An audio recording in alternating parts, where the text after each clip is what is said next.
In due angoli diversi del Veneto, nel giro di poche ore, si sono consumate due tragedie che raccontano però l'amore e la fedeltà che i cani dimostrano nei confronti dei loro padroni. Un affetto smisurato che non conosce confini.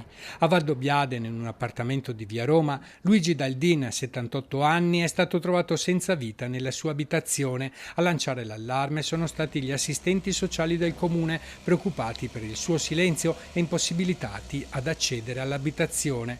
Prima dell'arrivo dei vigili del fuoco, un medico e un'infermiera del SUEM sono riusciti, grazie all'aiuto di un vicino e a una scala a pioli, ad arrampicarsi fino a una finestra del bagno al primo piano. Una volta entrati, si sono trovati davanti a una scena struggente. Accanto al corpo dell'uomo, ormai privo di vita da diverse ore, c'era il suo cagnolino fermo al suo fianco. Non abbaiava, non si muoveva, vegliava con una pazienza e una fedeltà che hanno toccato il cuore di tutti i presenti. Nessun rumore, nessuna richiesta d'aiuto, solo l'attesa silenziosa, forse la speranza che il suo amico si svegliasse. Poche ore dopo, un'altra scena analoga si è consumata sui monti di Chiesta al Pago. Walter Affori, 67 anni, residente a Nervesa della Battaglia, è stato trovato senza vita in una raduna a Pian dei Tac. Anche lui, stroncato da un malore, si è accasciato mentre era in compagnia del suo pastore boemo, ed è stato proprio il cane a lanciare l'allarme abbaiando quando due giovani escursionisti si sono visti venire incontro l'animale agitato lungo il sentiero del Guslon.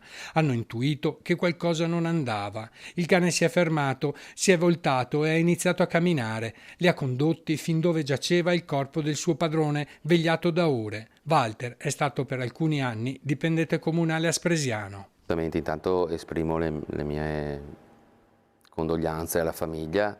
Walter era assolutamente una persona conosciuta a Spresiano. Si aprono anche tanti pensieri dal fatto che la montagna è sempre insidiosa, al fatto che gli animali davvero sono i migliori amici dell'uomo, perché Certo. è incredibile anche, ecco, questa cosa del cane che è andato in cerca di aiuto. In entrambi i casi la morte è arrivata in silenzio, ma non in solitudine. Quei due uomini non erano soli, accanto a loro c'erano i loro amici più leali, silenziosi custodi di un amore incondizionato. Non hanno potuto salvarli, ma li hanno accompagnati fino alla fine e oltre, attendendo forse che qualcuno arrivasse, testimoniando così un legame che va ben oltre le parole.